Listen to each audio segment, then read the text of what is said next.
Il y a une douleur silencieuse que peu de gens osent nommer, celle de couper les liens avec sa propre famille. Dans l'imaginaire collectif, celui qui s'éloigne est souvent perçu comme froid, ingrat, voire cruel. Mais si, en vérité, c'était lui qui voyait ce que les autres refusent encore de regarder. Carl Jung a affirmé que devenir soi-même exige de rompre avec l'inconscient collectif, et parfois, cela commence dans notre propre maison. Ce qu'on appelle communément loyauté familiale peut aussi être un piège invisible, une prison tissée d'attentes, de silence et de rôles imposés dès l'enfance. Dans certaines familles, l'amour n'est pas un lien libre, mais une dette. On vous aime si vous correspondez, on vous respecte si vous vous taisez. Et quand vous commencez à questionner les règles tacites, l'hostilité se réveille.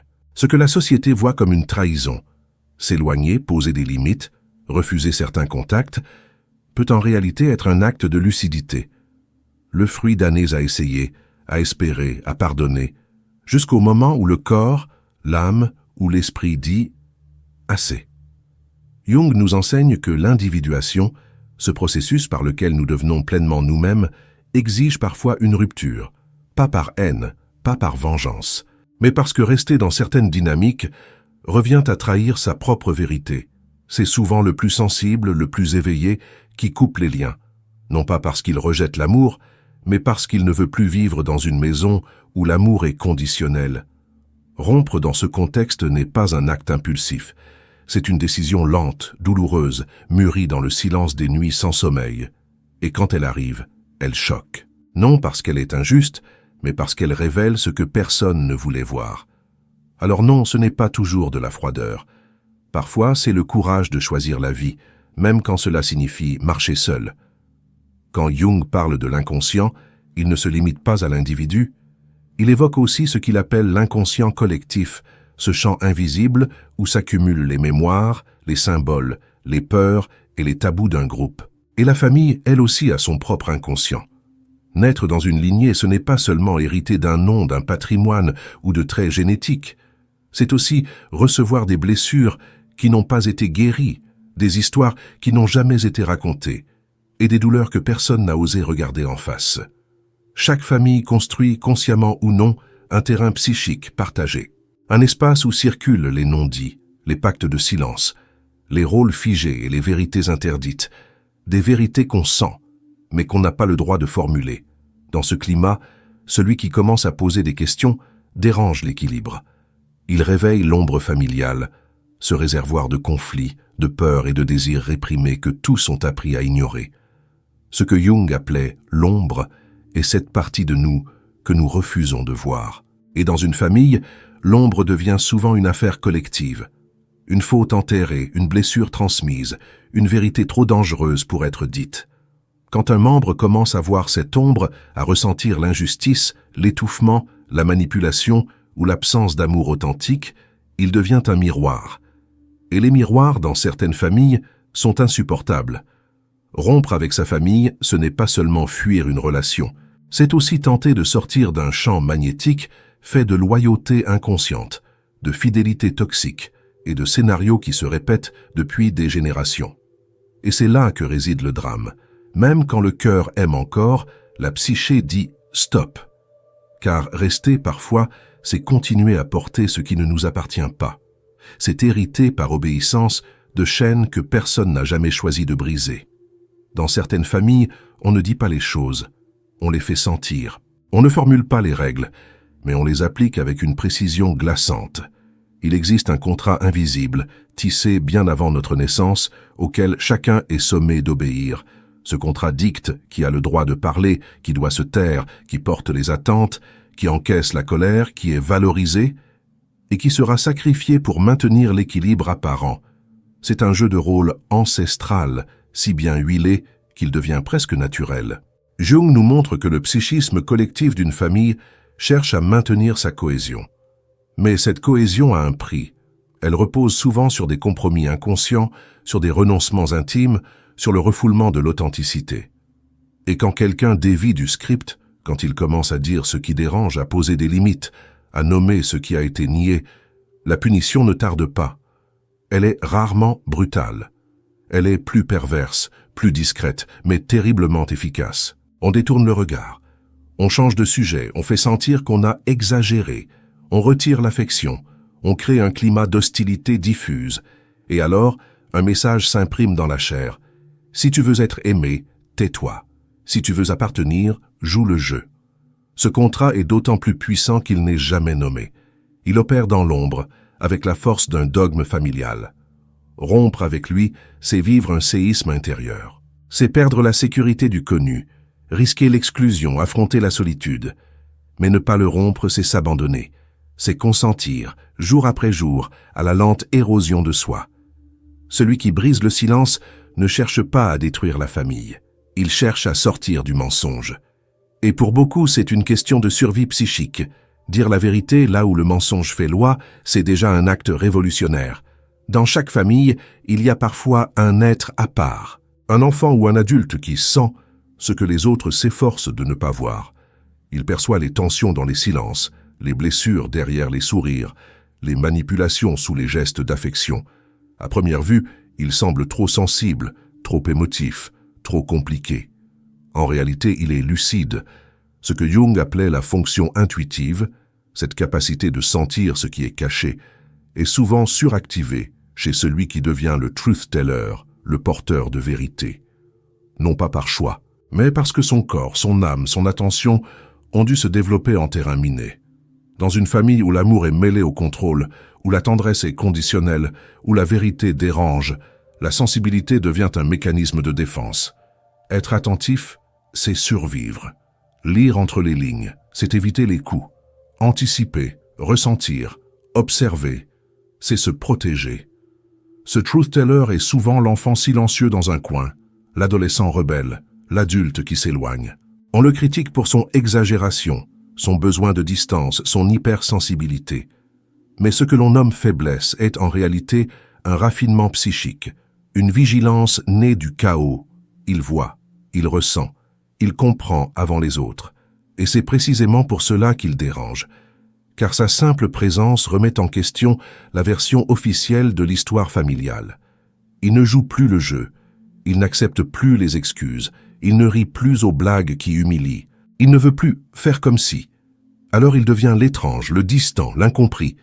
Mais au fond, c'est souvent lui qui porte la plus grande loyauté, celle envers la vérité, celle envers la vie authentique, même au prix de la rupture.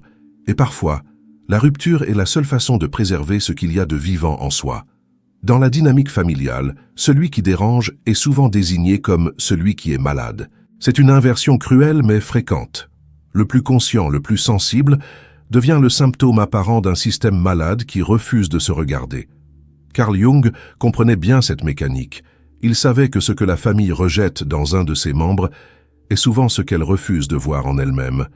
Et ainsi naît le bouc émissaire, celui sur qui on projette la peur, la honte, la colère, les failles que l'on ne peut pas assumer. Dans le langage thérapeutique, on parle parfois de patient identifié. C'est celui qui manifeste la douleur, celui qui exprime le mal-être que tous ressentent, mais que personne n'ose nommer. Il devient le porteur de la tension collective. C'est lui qu'on envoie chez le psy. C'est lui qui explose, qui se replie, qui fait une dépression, qui coupe les ponts.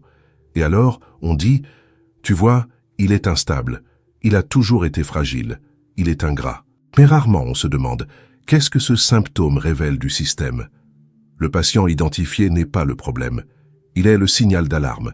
Il est cette fièvre qui montre que le corps est en lutte. Sans lui, la maladie resterait enfouie.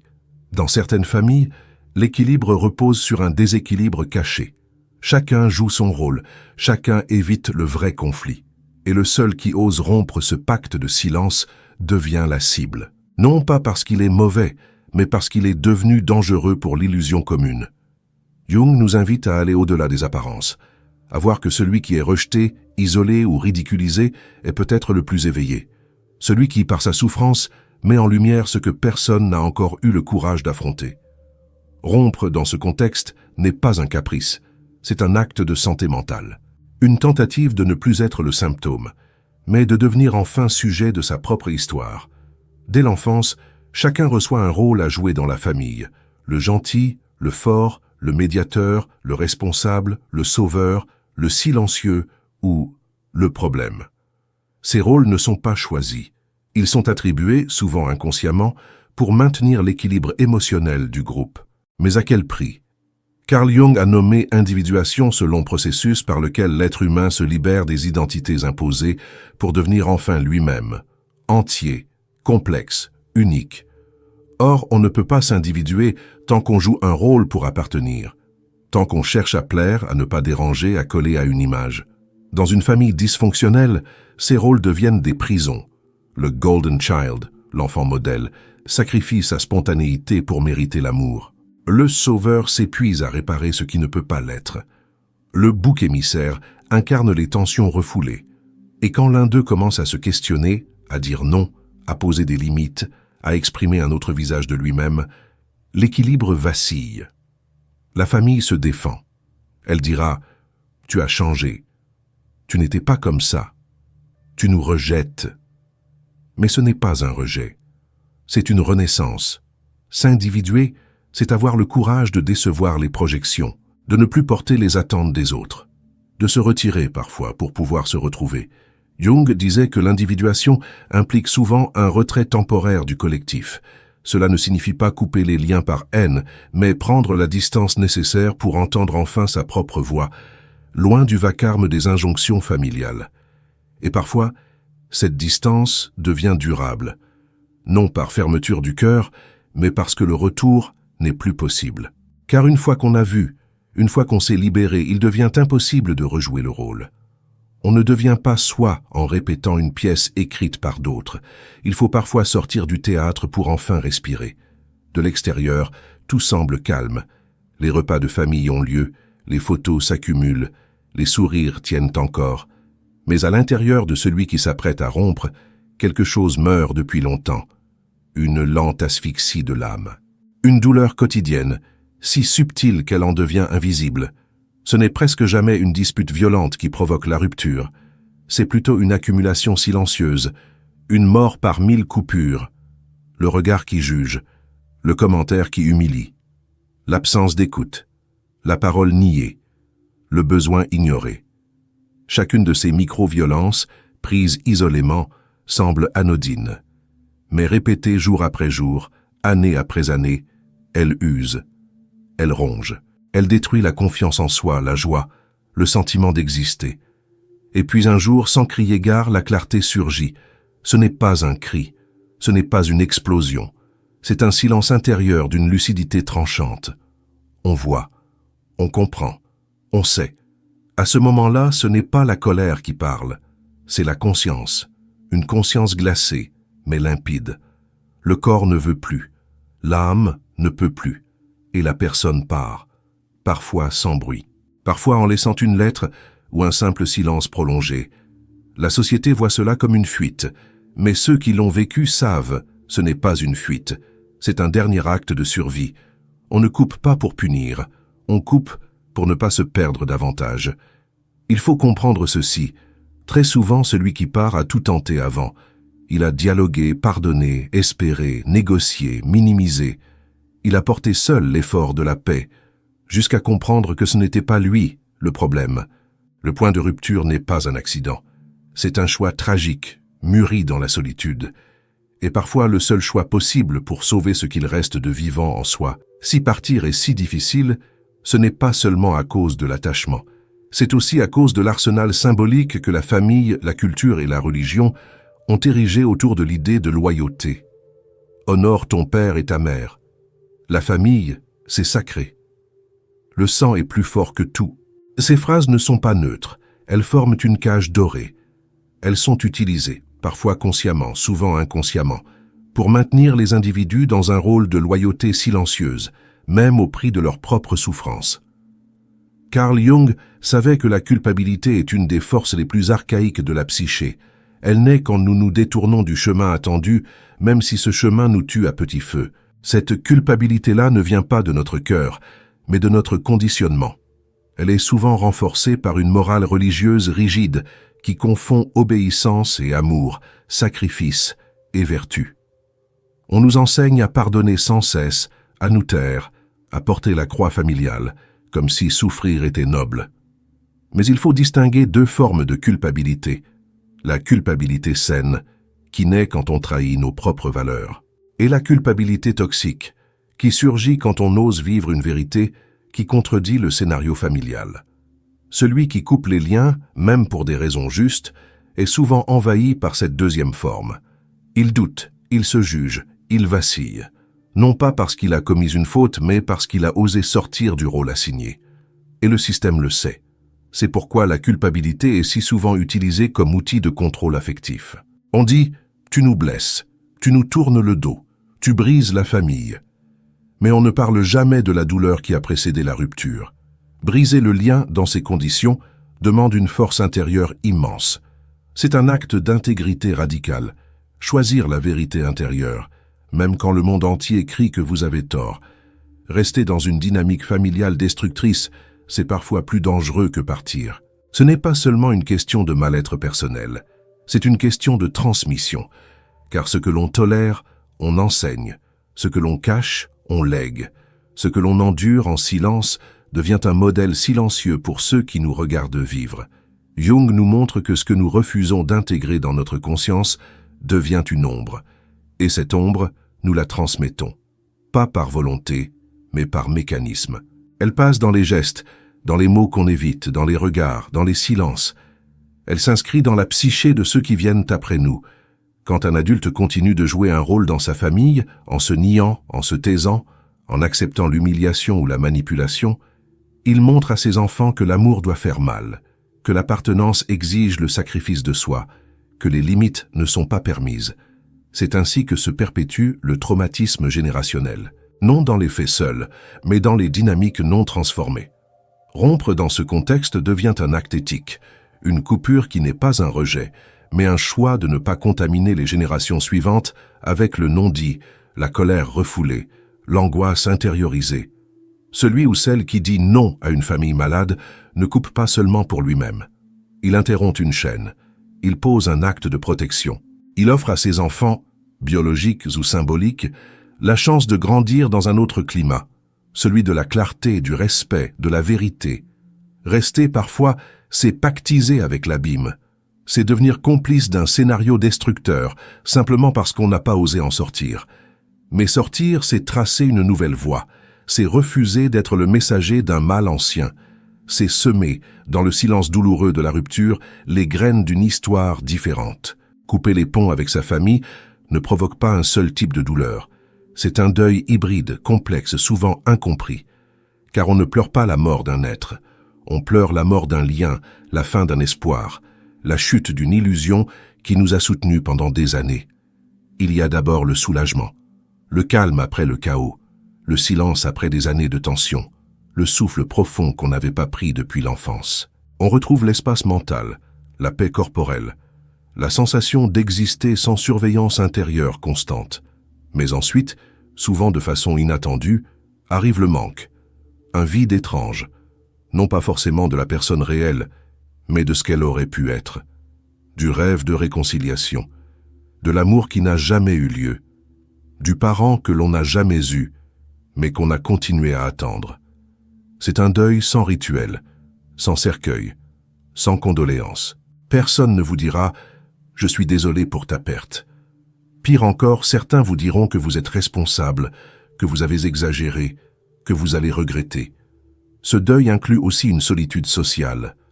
Les fêtes, les mariages, les anniversaires deviennent des territoires minés. Vous sentez l'absence dans les yeux des autres, dans les questions gênées, dans les comparaisons. Et il y a les déclencheurs. Une odeur, une chanson, un repas, une phrase, qui réactive l'espace d'un instant l'enfant en vous, celui qui espérait encore. Jung disait que le deuil est aussi une étape vers l'individuation. Il ne s'agit pas seulement de perdre, mais de se redéfinir, de vivre malgré la blessure, de reconstruire un sens même dans l'absence. Car ce manque ne disparaît pas, mais il devient supportable. Il devient parfois une source de création, de compassion, de profondeur. Il forge un être plus lucide, plus libre, plus vrai. Et un jour, on se surprend à sourire sans culpabilité. Non parce qu'on a oublié, mais parce qu'on a accepté. On a perdu une famille, mais on a retrouvé sa vie. Après la rupture, il y a un vide. Mais ce vide n'est pas la fin. Il peut devenir un espace de création, un sol neuf, fertile, où une autre manière d'aimer peut enfin émerger. Là où l'ancien lien s'est rompu, peut naître une famille choisie.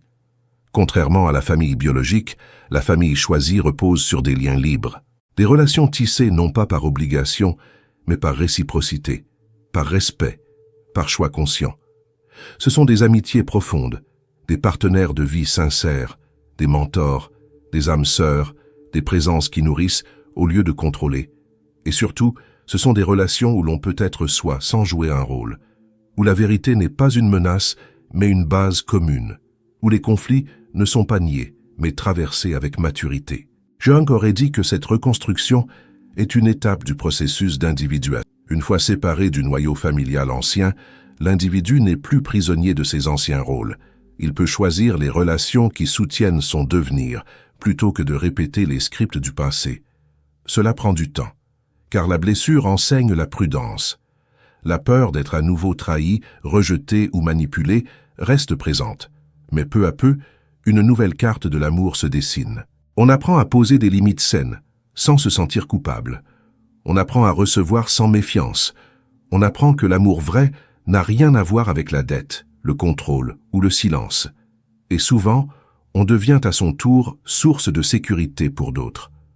On crée des traditions nouvelles, des fêtes douces, des espaces de parole, des gestes simples mais vrais. Ce que la famille d'origine n'a pas su donner, on apprend à le construire autrement. Non pas pour remplacer, mais pour réparer. Car la reconstruction n'est pas un effacement du passé, c'est une réinvention. Une preuve qu'au-delà de la blessure, la capacité d'aimer, profondément, librement, est toujours vivante. Il y a une image forte pour conclure ce chemin. Parfois, il faut tailler une branche malade pour que l'arbre survive. Pas par cruauté, mais pour préserver ce qui est encore vivant, pour permettre à la sève de circuler ailleurs, plus librement, plus sainement. Rompre un lien familial toxique n'est pas un acte de haine. C'est un geste de préservation intérieure. Une façon de dire « je choisis la vie, je choisis la vérité, je choisis de ne plus me trahir ».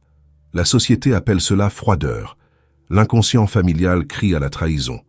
Mais Jung l'aurait vu autrement, comme une étape courageuse du processus d'individuation, une affirmation de l'âme contre les injonctions collectives, car on ne sauve pas sa lignée en se sacrifiant.